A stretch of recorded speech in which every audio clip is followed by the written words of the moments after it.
underlined in white. Number 52 for Michael Wacha, 5'2" on the lower left side of the jersey, and on the back, W-A-C-H-A across the backs of his shoulders. White pants for the Royals, thick blue stripe down the side of each leg, and that all matches with the powder blue caps. Powder blue caps, the white KC interlocking logo on the front, and a royal blue brim for the Royals hat today. For the Cincinnati Reds, it's the Red Tops, and on the left side of the chest of the jersey is Mr. Red in his mustachioed baseball face, and then it's the number on the right side, number 29 for TJ Friedl. We're warming up, and we're ready for baseball in Surprise.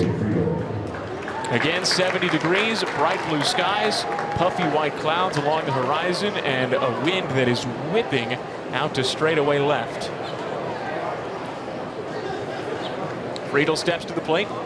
Very open stance from the left side. Wacha's on the first base. Here's the pitch. Benson checked his swing on a breaking ball, but went around strike 3. So there's the first out in the top of the first inning. Michael Wacha picks up a K. Brings up another left-handed hitter in Nick Martini. Even though Wacha was born there, he grew up in Texarkana, Texas. Then went to Texas A&M. Shouldn't look like. Reds dealt with a lot of injuries in the rotation last season. 2-2. Salvi rips it to left. It hangs up a touch for Benson. He darts in, trying to make a leaning diving catch. It winds up kicking off his mid in front of him.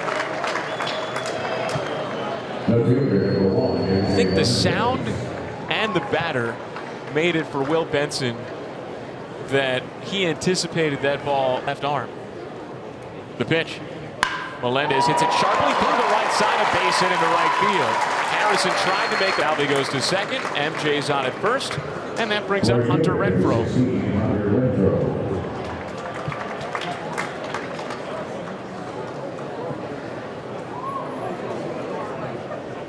Renfroe was a Red very briefly. St. Louis in 2013, the pitch. Swing and a ball well hit. Deep left. MJ back, and that ball is gone. So Hope jumps out in front 1-0. So Barrero, who's out of options, trying to make this team and stay with Cincinnati. Made a nice little impression right there facing Michael Wacha. Wind is roaring out, so that doesn't hurt anything when you're hitting the pinch. The 4th on the back of his jersey now as Arroyo swings to the first pitch. The number 9 hitter skies it to center, sending Isbell back. Easy play for Kyle to record the first out of the inning. So for Wacha today, 2 innings, 1 run, 3 hits, 1 strikeout, a walk, and that homer to left field. So he only goes 2 innings here in his second outing with plenty of spring left to go. They feel like he got plenty of work in through plenty of pitches, and now it's Lynch's turn, and back to the top of the order. Left-handed hitting TJ Friedl with the open stance, and he takes a pitch upstairs. Friedl started the 3-2. Daniel delivers, and a swing and a grounder headed toward the middle. That's into right center for a hit. So Friedl is 2 for 2, and he runs Woodson. We remember the last start Daniel made, last appearance last spring, when he came out, pointed to his shoulder, and was removed. And he missed the first 53 games of the year due to a rotator cuff strain, week 4 opening day. Virginia alum, 6'6" lefty, 27 now, and a swing and a shot toward the alley in left center. That's down for it. It's going to roll all the way to the fence. Friedl flying around third base. Here he comes home into second with an arm. Benson, and Cincinnati doubles their lead with back-to-back hits. A single by Friedl, a double by Benson. So good hitting by Benson, going to the opposite field there and hitting it into no man's land in left center. So Benson drives in his 3rd run of the spring, and Nick Martini, K-State alum, 3-2, and the pitch, and a swing and a high fly ball, deep left center field, way back there, and that ball is gone. He got a lot of it. The Bobby Witt Jr. souvenir as the Royals are on the board. They're down 2-1. Bobby's 2nd homer on the spring. Pitch was up a little bit, and he might have even hit a little bit toward the end of the bat, but it still had plenty of loft and plenty of power behind it, and the wind as well, and he now has his 2nd homer. Salvi single to left his first time. He's going to ground this one by the diving second baseman Harrison into center field for a hit. So Salvi's 2 for 2. So Royals here in the third inning as the Royals are down 2-1. You talk to guys about those kinds of at-bats where they pull a homer foul or something like that, and they'll tell you, you do that, you know, you never actually hit the homer in that at-bat. It's pretty rare. The righty Montas, Salvi at first baseman Martini plays behind him, swinging a high fly ball, deep right field. Guerrero back, looking up, and that one's gone. Onto the grass berm in right field. First homer on the spring. The Royals take the lead on Cincinnati. They're up 3-2. It's a scramble for those souvenirs out there too. There is barely an open patch of grass on the left today. Lots of sun worshipers out on the grass berms. You're right. So there are days, there are weekday games, especially if the weather's chillier, where you got a pretty good chance out there for a home run ball. Now it's much tougher. Aggressiveness. Payoff pitch. Swing and a liner the other way to left center, a base hit. So Prado goes oppo, keeps it going here. Lofton, who drew a walk his first time up today. And here will come David Bell, who's already in his 6th year as their manager, and he's going to bring on a new pitcher because Royals' third inning, and Lofton trying to keep it going. Runner at first, 2 down, 1-2, runner goes, pitches down and away, throw for the catcher is late, and Nick Prado with a feet first slide has stolen his first base of the spring. He got a great jump. I mean, Maley, the catcher, had no chance. Prado stealing that one off the pitcher. 2-2. Swing and a ball well hit. Deep left field, way back, and that ball is long gone. A 2-run homer for Nick Lofton. It's a 3-home run inning for the Royals. And they now lead it 5-2.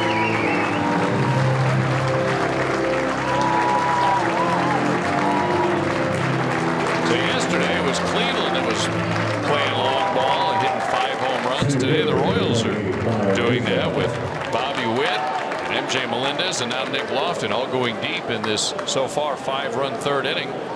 2 out. On the back of his jersey. The 1-2. Check swing, foul tip into Salvi's mid, strike 3. 2 outs. Brings up Edwin Arroyo.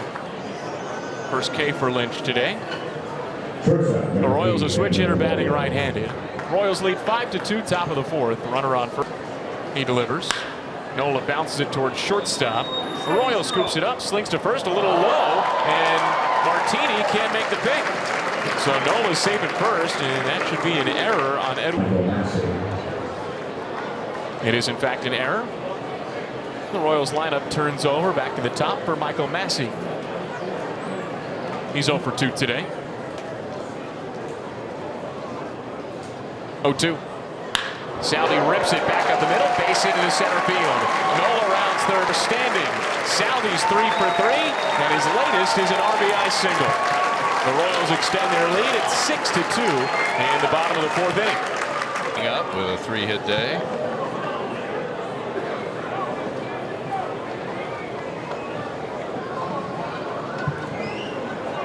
Yeah, boy, Ichiro was just a machine. Just like Anytime, Josh. Michael, how would you define your second start in spring? It's yeah, what was the question? It was definitely some stuff to still work on, you know, kind of leaving there.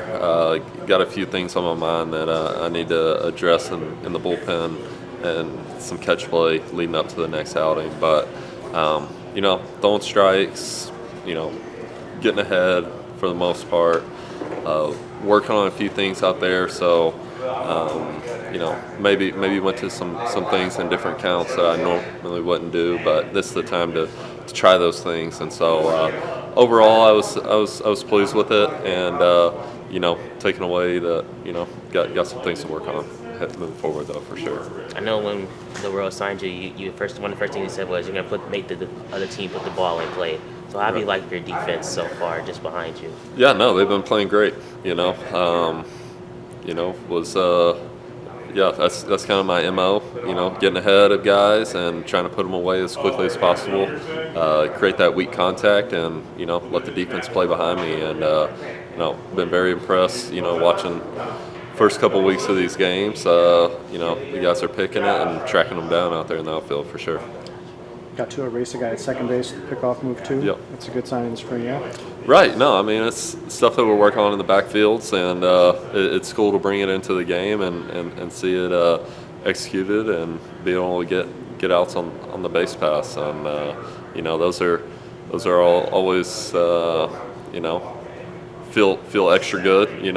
Those ones that kind of unexpected, but was able to get a little daylight play there with Massey, and was able to put the tag on him and get a big second out there with the guy in scoring position.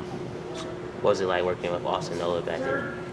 I didn't throw it to Austin today. I'm sorry. I threw to Salvi today. But that's my fault. I have worked with Yeah. Nola in the past though, for sure, and he's great. But working with Salvi back there today was good.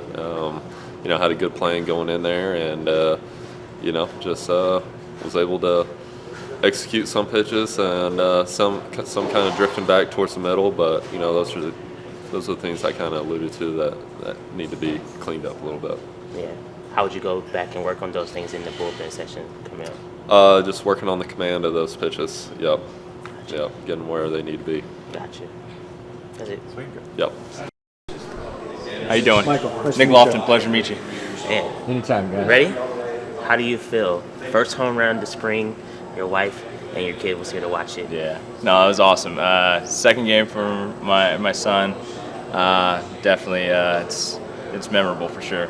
Felt good and feeling really good at the plate, and glad to have my family out there supporting me. How much does it mean to have them here for you, just like supporting you throughout this journey? I know you're trying to make the team and really embrace your role this season. Yeah, I mean, it means everything. I mean, you got to have a good support system, not just in the game of baseball, but back at home. I mean, they know how important the game of baseball is to not just me, but our family in general, as it is what provides for us. So just having them there through the ups and downs is just awesome, and just makes my life a lot easier. Allows me to play with a lot more freedom. What did you see on the home run? Hanging slider, which got a good pitch to hit. Didn't miss it. So. What's been the biggest challenge this spring as you add first base to sort of all your other positions? Honestly, it really hasn't been much of a challenge. I've already known that this was going to be my role, being a utility guy and going around. But I mean, if anything, I can nitpick something. I guess probably just getting more comfortable at first base is probably the biggest thing. But I mean, I've known my role since 21, that I was going to be a utility guy coming up, and everybody's always made that comparison to Whit Merrifield, and that's what he did. So I've kind of already embraced that role and just taken off with it. Does your offense, does it matter to you whatsoever where you're playing in the field as far as when you're batting? No, not at all. I just want to be in the lineup. Whatever helps the team win, and wherever in the lineup, I'm all for it. So. What was the biggest improvement from last season, getting up in the MLB for the first time, to this offseason? Yeah, it's just being more comfortable in big league at bats. I mean, it's all about experience. I think that's the biggest thing. Is just the more times I get to see big league pitching, the better I'm going to be. Got a good taste of it in September, and very fortunate to make the most of my opportunity. But I just want to be more consistent. Just continue to have great at-bats, see pitches, take my walks when I get them, and hammer the baseball when I get a good pitch to hit. So, how much does the Arizona Fall League help you get some at-bats in, and then also playing in the leagues this year? Yeah, I mean, getting a little extra at-bats at the end of the season definitely helps. After I didn't play the last 2 games of the regular season against the Yankees, so just getting a little bit more at-bats. Of course, like I said, it's experience. The more at-bats I get, the better I'm going to be longer in my career. So, what's the biggest change you made offensively? I honestly haven't made much of a change. Just kind of understanding my body and how it moves. That was the biggest thing this offseason. And just understanding, like, direction-wise where I'm going and how, like, when I do get myself out, like, what was the reasoning behind it. And I know a lot of it's not mechanical, but just understanding how my body moves. Maybe it's a timing thing, but understanding that has kind of been the biggest thing this offseason, just understanding that aspect of hitting, just the directional term. So Good. That's it for me. You golfing tomorrow?